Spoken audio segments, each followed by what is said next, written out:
What's going on, guys? Welcome back to part 2 of the Mint 400 2022 series. Getting an early start to today. As you can see, last night I slept in luxury. I got strawberries, little apples, popcorn, and Totes adorable pillowcase. So I'm well rested now. So let's join up with the team and get the day started.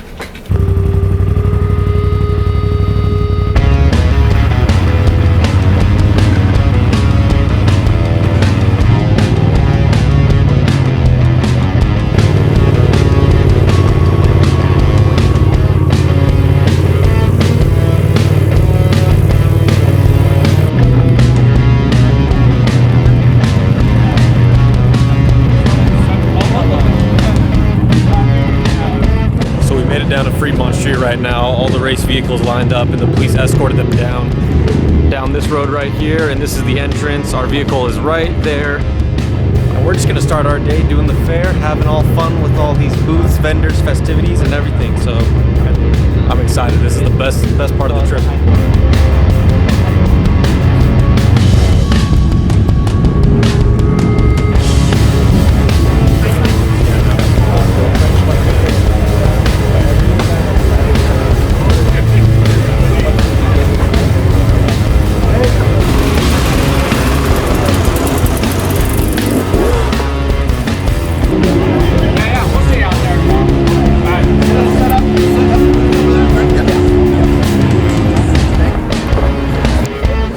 These are bigger than my thigh.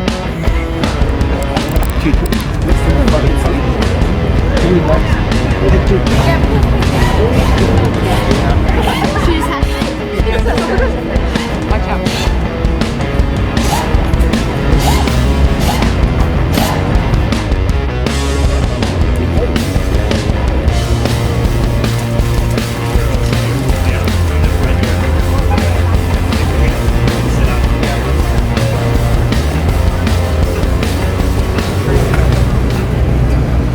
Hey Garrett, he did that relocation on the shock hoop.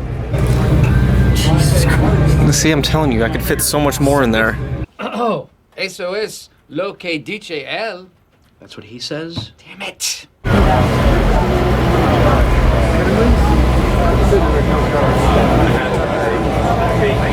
I told him that when he got in the car. Some of the spikes, some of the stakes are just put them all together, and I was like, fuck. So we got Fucking arms, dude. They ain't playing now. The after goes through the shop. over 100 flags, which is good. So I've got Jesus Christ.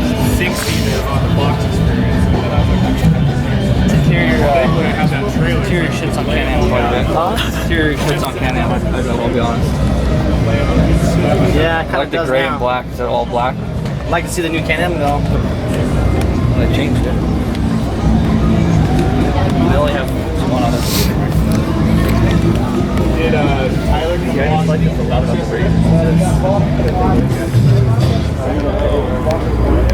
I think they just all that. They got the stitching in the head seats and everything. Oh, that's pretty cool. He's the guy They got the red and black I didn't interior. even know they made a Bronco like this.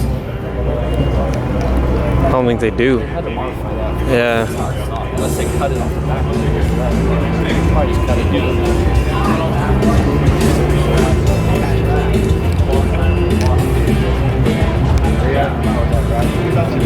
This is sick, doing like a bed cage over the bed cover instead of straight on the roof. Plus you have all your bed put stuff into it. I want to put one of those racks on top of my head. I bought the compressor, I bought the thing. I got all the wiring, I'll do all that, but I just need to get the yeah, I'll go look at it. Garrett. It's back. We got separated with the vehicle and the race team, but I came across the TRD Pro 2022 Tundra with the Desert Chase build on it again. I can't bring myself to get away from this vehicle. Like, this thing is so nice. I gotta run over it one more time just in case you didn't watch the first episode of the series. But the 2022 Tundra TRD Pro with the Desert Chase package on it. It's got this whole custom bed cage. Mounts up 2 full-size spares. You got a bunch of rigid lights. It mounts these traction boards. You got jerry cans in there. You have a jack. you have one of those retractable overhead light bars with the flip of a switch. It'll lay up, shine forward. They collabed with Method to make their own wheel. They got 37-inch General Grabber tires. It looks like a 2.0 shock with a reservoir with adjusters. Carbon fiber fenders, front and rear, 2 inches wider on each side for the front.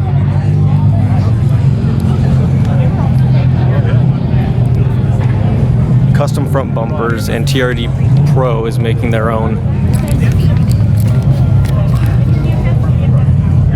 They're making their own long travel kits now.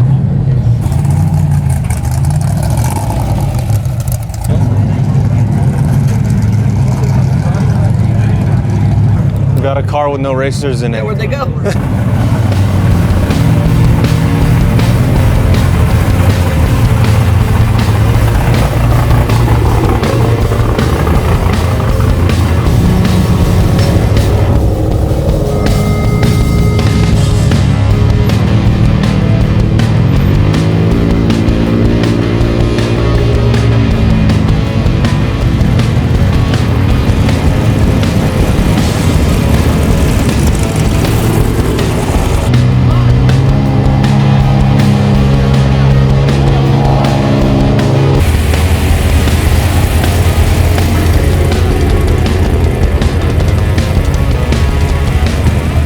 So we're pulled over here on the side of the road because the drivers are inside doing their waivers and whatnot. All the important paperwork's going on in there. So we're just gonna hang out for a second, enjoy the parade, enjoy the people. This guy has a bearded dragon on his shoulder just hanging out.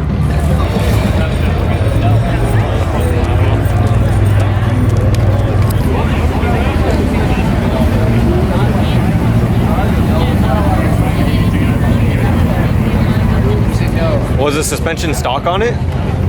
Pretty much stock setup, yeah. Huh. So they literally just did wheels, tires, and a fuel cell and 2 spares. That's interesting.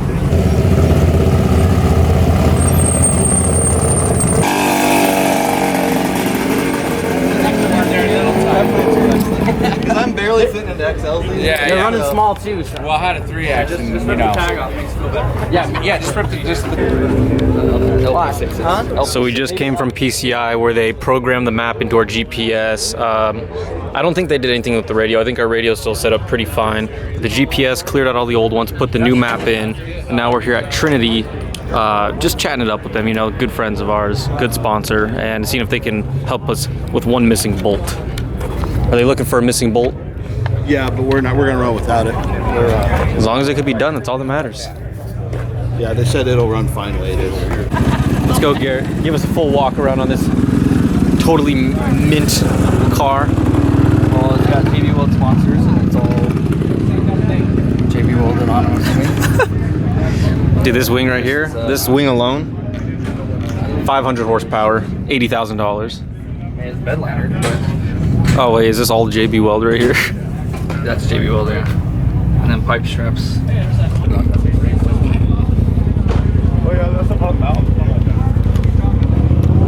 Love that bug. It's a custom made body kit, one of a kind, one of one.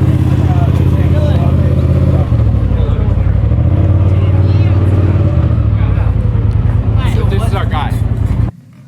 I'm the guy.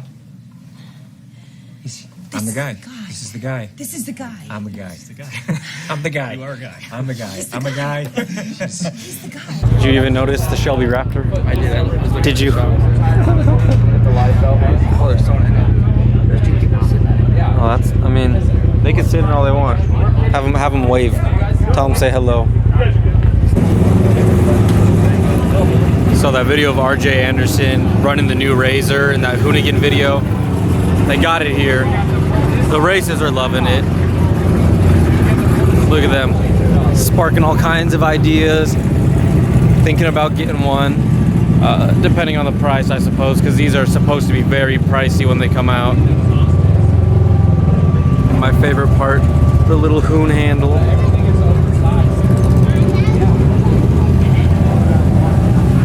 Yeah, see the price here looking a little steep for me personally.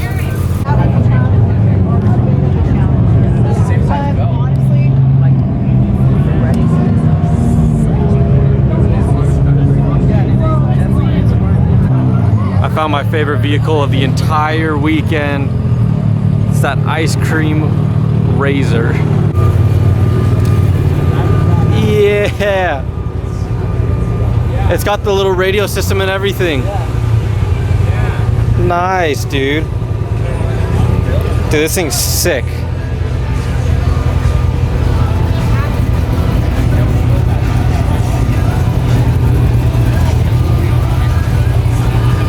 It's just a full-on razor with like a cargo bed. Dude, that paint is gorgeous. Wow. All right, we stopped for a quick second. Yeah. Semi-trucks. All right, so we stopped for a second to catch up with some racers in our class that aren't racing this race, but they race the Evo Power Sport vehicles, the one that rolled over in the corner in front of us, Jacob and Brooklyn. Really nice people, but they're not racing. So now we're heading over to trying to find the car. Did you guys get a nice glimpse of the tweaker yelling at everybody on the corner? Tough down this. Tools in the train. That'll sit down there. You won't have to worry about it. We'll see you at the finish line and take it off. Thank you, sir. I'm literally in love with that bug right there. Since we did the pre-inspection yesterday, we didn't have to sit through that whole line and do all of the inspection stuff then. They just okayed us, gave us our sticker, gave us our transponder, and we're moving on. Like I said, everything we're doing this trip is streamlining everything. Sure, we had to miss the parade, but we still got to come through contingency, so that kind of makes up for it, and we're saving a lot of time and stress.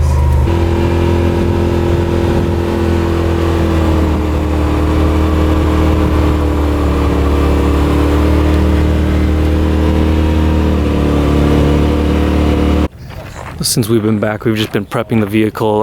We're re-stickering most of it, getting all new sponsor stickers and placements and everything put on so it looks nice and clean. We're in the process of doing that. Garrett and Wyatt are getting a crash course and learning about the radio system and how to work it, and the navigation system and how to work it, because they will both be in the vehicle racing tomorrow as well. While all that's getting done, people are just running back and forth. We're getting all the pit equipment together and in the respective trucks of who's going where, and we're making sure everybody's got the equipment they need in what pits and sorting all of that out.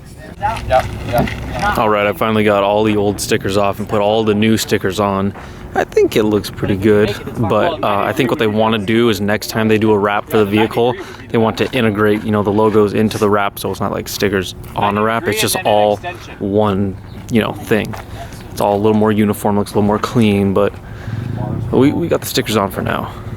I'm having a bittersweet moment with my whole idea that I've been pitching for a while now, trying to like hardwire the GoPro to the vehicle so the battery doesn't die while in the race, because it's just constantly hooked up to power. The sweet part is it hooks up and it reaches the USB port perfectly fine. Now the bitter part is that I just learned that GoPros cannot charge while they're recording. So it kind of defeats the purpose of what I wanted it to do. It'll only charge if it's not recording. So if we're recording the whole time, then we can't be charging it, so it just doesn't work. So what I plan to do this race, since it's a very, very long race compared to the other ones, is we're not gonna run the rear-facing camera because we don't use that footage unless some sort of crash or accident happens so we can get the inside POV. We're just gonna run a forward-facing one, so I'll have one on and one with us in the pits, and instead of switching out the battery and SD card, which can be a very tedious, long task, I'm just gonna take the whole camera off, put a whole new one on, start recording right away. So all I have to do is just swap the cameras out instead of taking it off, opening the case, opening the door, taking out both, putting them in and everything. So hopefully these can last at least one full lap before I can get the next camera on. As long as the lap is under 2 hours, I think it should totally be fine, because I think the battery and the SD card both are said to run about 2 hours, but once they're actually running it tapers down to like an hour 45. So I think we should be good doing that system. So I want to cap off today's video because I didn't cap off the first episode of this series. Everything we've been doing this trip really streamlines everything, makes it real simple. I know I've said it before, but if you watched last year's Mint 400 series, it was very hectic. Like, we were up at 7 in the morning and started working right out the gate and didn't go to bed till like 1 or 2 in the morning and only got a few hours of sleep, just back to back, day after day. But this trip, we've pretty much had like half the day free because we're doing everything a lot more organized now, and we're mapping it out a little bit better. So I'm not mad about it. It makes it easier on us, but it doesn't make for as good of content, in my opinion. But I still hope you guys are enjoying these videos. Yeah, real easy day, just teched, prepped, and tomorrow's race day, guys. So if there's one video you're gonna watch, race day's the one. Let's get it, guys. I hope you enjoyed what I had to show you today. Just a lot of nice shots of different race vehicles and stuff. I really enjoyed today. Like I've said before, if you guys haven't been out to the Mint 400 before, I highly recommend going because it is just a fun off-road experience altogether. If you're into off-road racing, off-road vehicles, go try it. The next one's coming up in 3 months. I know this one's in December. They're usually in March, but they pushed it back because of COVID. So if you guys are watching this and you think you want to go, 3 months, it's going to be in March again. So make sure you come out, and I will catch you guys in the next video, which will be race day. See you then.